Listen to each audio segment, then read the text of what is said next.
Wales, a land where history lingers like a restless spirit, where the wind whispers the names of long-dead kings and queens. It is here, among the valleys, the mountings, and the crumbling castles, that the story of the Tudors began. But history does not always stay buried. Some say the past is never truly gone, that ancient footsteps still echo through the ages, that voices of those who once ruled still call out from beyond the grave. Today we have a brief look into the shadows of the past, uncovering the story of the Tudor Dynasty and their Welsh connections, along with some of the haunted places they left behind.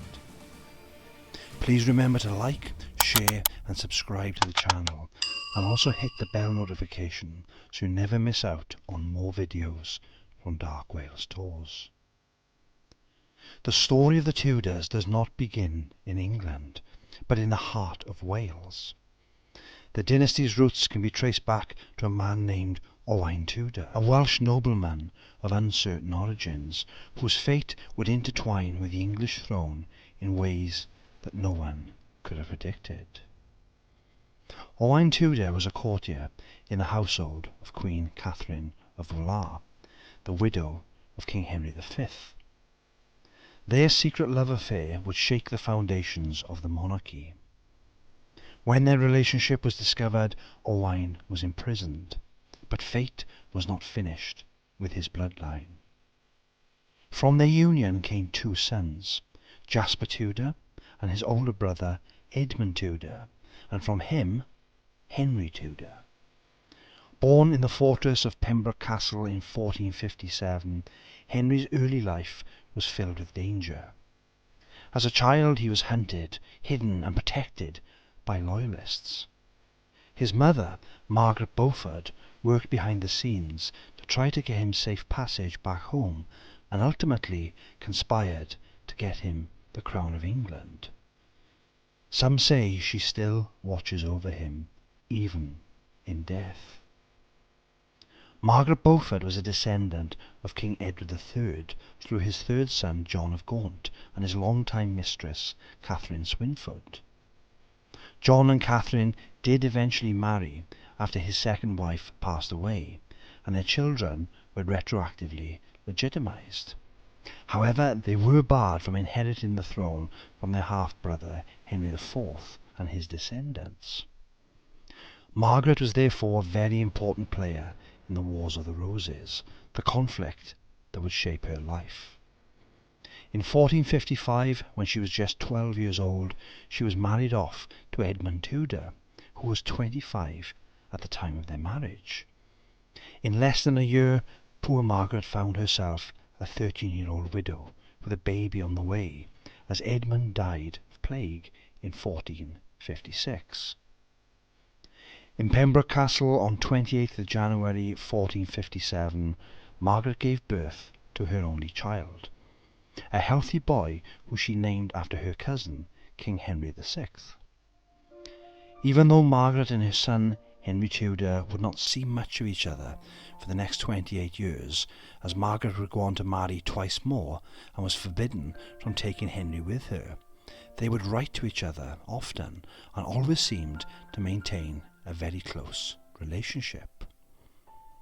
Margaret was always working with the ruling House of York to try to make it safe for Henry to return home, as he had had to flee into exile as he became the last surviving male of the House of Lancaster. When King Edward IV died and his son was usurped by Richard III, Margaret immediately tried to get on Richard's good side and even took part in his and his wife Anne's coronation, carrying Queen Anne's train.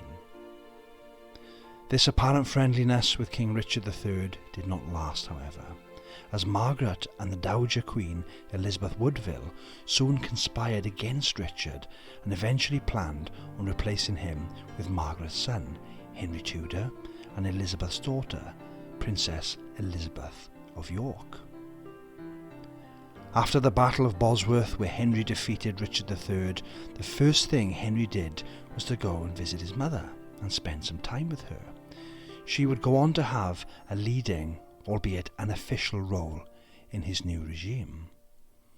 Henry would even name his first daughter after his mother, and it is from this Princess Margaret, who became Queen of Scotland through her marriage, that Margaret Beaufort is the ancestor of all subsequent kings and queens of England, Scotland, and later Great Britain.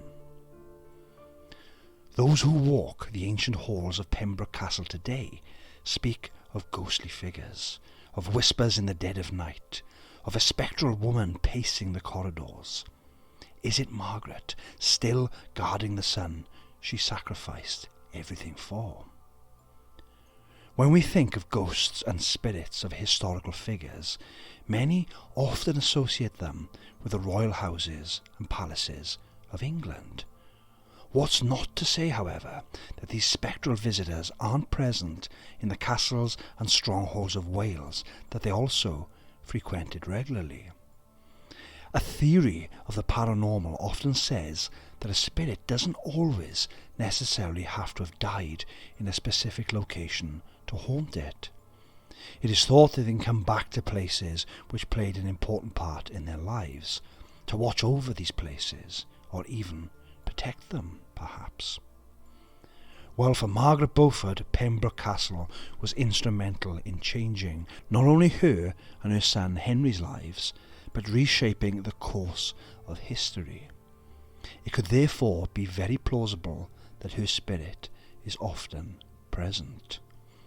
We have seen many potential examples of this on our tours throughout the years, where spirits could potentially return at will to different locations, meaning they aren't necessarily always there. During his early years, Henry Tudor's guardianship was given to William Herbert, who was named Earl of Pembroke. So young Henry stayed at Pembroke Castle as William's family moved in. Though over the years he was taken by William to various castles within Wales, including Raglan Castle. Standing in Monmouthshire, Raglan Castle was once one of the most magnificent fortresses in Wales. It was built not just for defence, but as a statement of power. A castle of grand halls, towering walls and unparalleled beauty. But beauty often hides secrets, and within these ancient stones, shadows still linger. It was in the 1460s when young Henry Tudor went with William Herbert to Raglan Castle. It was a place where he would have learned about power, strategy and courtly life, lessons that would later help him defeat Richard III at the Battle of Bosworth in 1485, where he would claim the English throne, of course. Sir William Herbert was a strong supporter of the Yorkists during the War of the Roses, but his guardianship of Henry was meant to ensure that Wales remained stable under the rule of Edward IV, and that as one of the last Lancastrian claimants, he would not try to rise up against the king. Some say Henry never forgot his time at Raglan. His deep connection to Welsh heritage was later reflected in the Tudor Rose, a symbol uniting both England and Wales. Today, Raglan Castle stands as a ruin, its grand halls silent yet filled with echoes of the past. But those who visit often leave with stories of strange noises, ghostly apparitions, and an unshakable feeling that something unseen is watching. Could it be the spirits of Tudor-era nobles still lingering in their once magnificent palace? Raglan is steeped in history and paranormal experiences, and we will certainly be revisiting Raglan in a later video. I hope you're enjoying this journey into the history and hauntings of Wales so far.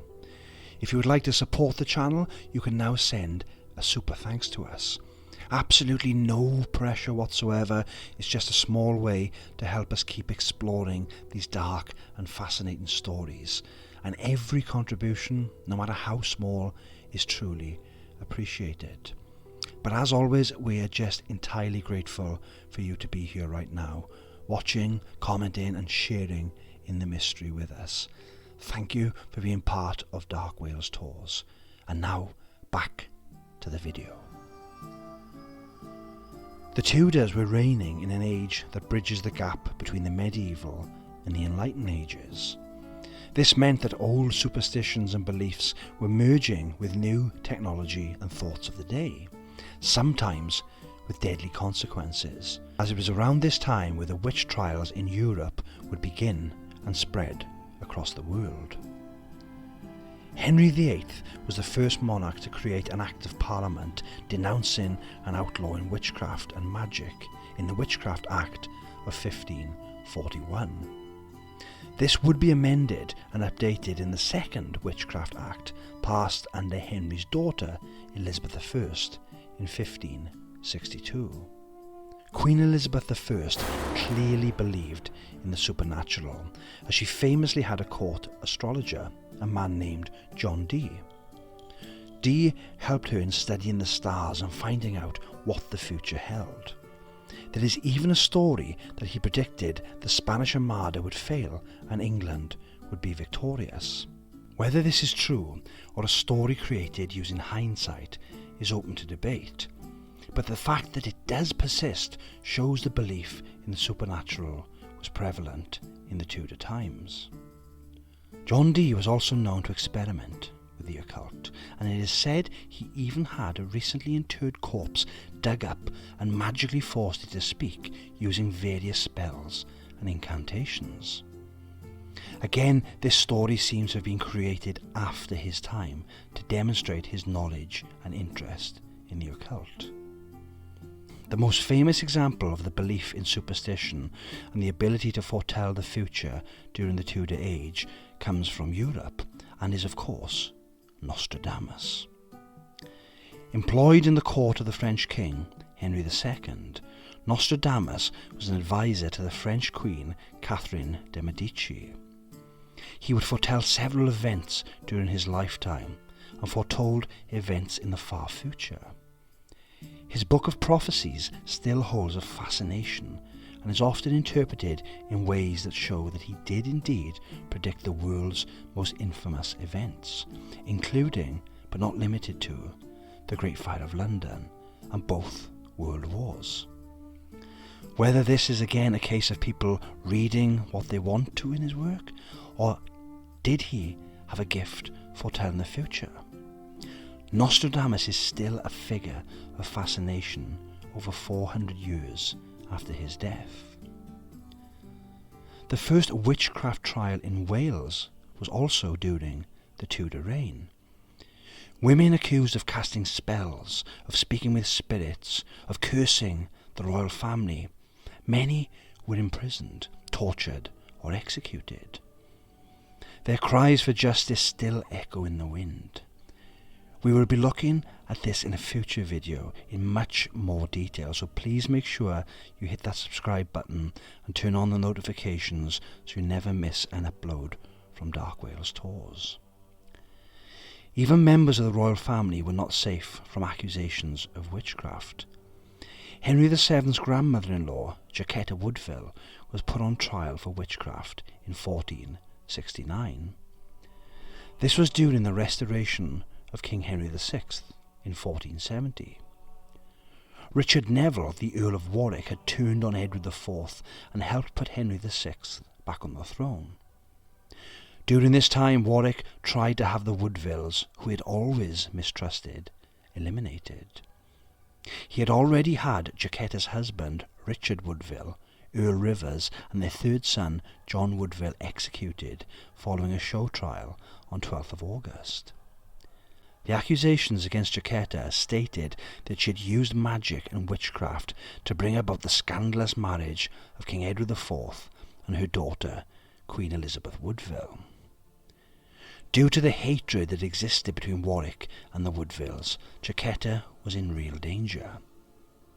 Luckily for her, the case was dropped after Edward IV returned and took back his throne, killing Warwick at the Battle of Barnet on 14th of April 1471. Henry VIII, of course, the most infamous Tudor, was also said to fear the supernatural.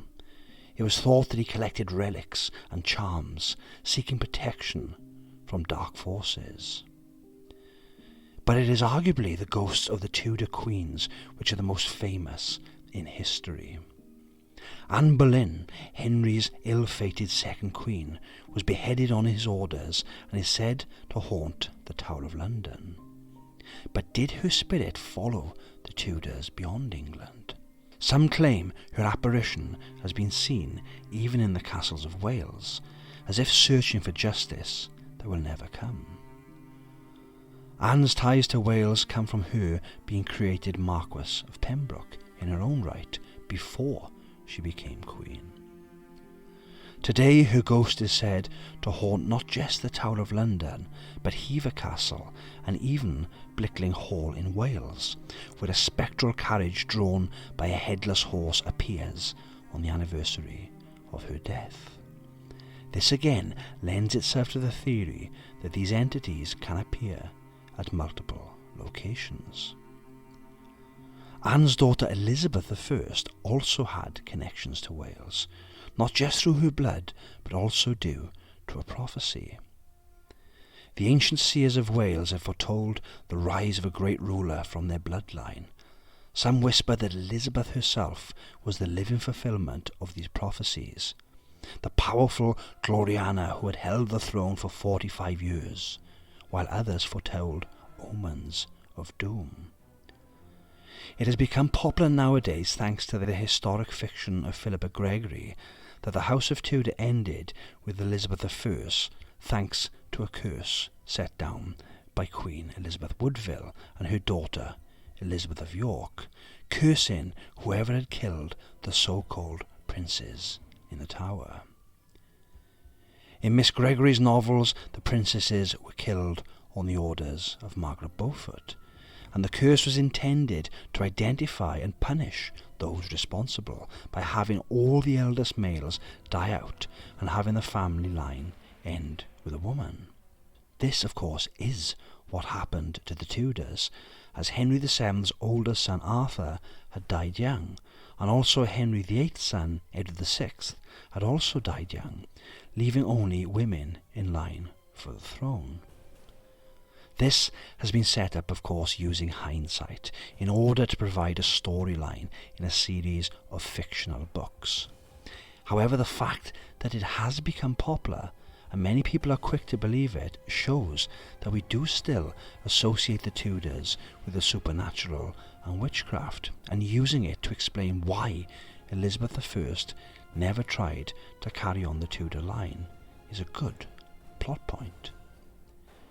In real life, we may never know exactly why Elizabeth I never married, but even though she brought about the end of the Tudor dynasty, she is also regarded by many as the greatest Tudor monarch.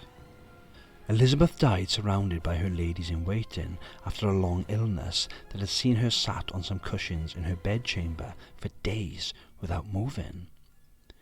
With her passing, the Tudor line ended, and as she breathed her last breath, horsemen raced to Edinburgh to tell the Stuart king, James VI, that he was now James I of England as well. Her ghost has been seen at Richmond Palace, pacing restlessly, as if aware that the Tudor legacy ended with her. But did it truly end, or does the spirit of the dynasty still linger in the shadows? The Tudors shaped Wales, but in the shadows of their legacy, something lingers still. Across the centuries, their whispers echo through castle halls. Their footsteps resound on ancient stone. The past is never truly buried, and neither are its ghosts. From blood-soaked battlefields to candlelit chambers of haunted manors, the spirits of the Tudors remain, watching, waiting. Perhaps you've already heard them. A creaking door in the dead of night, a whisper carried on the wind, a fleeting shadow just beyond the flicker of the candlelight. History is written in stone and ink, but some stories refuse to fade. This is of course a very brief look at the Tudors' connection to Wales, and we may return to look closer at this topic in future videos. Thank you as always for watching. We absolutely love bringing you this content, and your support means the world to us. Please let us know your thoughts in the comments below. Do you believe in the prophecies, the ghosts and the legacy of the Tudors? Have you experienced something paranormal in one of these locations? Again, please let us know in the comment section. I hope you've enjoyed this journey into history and the paranormal, and as always, please don't forget to like, subscribe and join us next time for more tales from the shadows of Dark Wales tours. Until next time, keep your lanterns lit, your eyes open, and remember, be careful out there. Thank you so very much.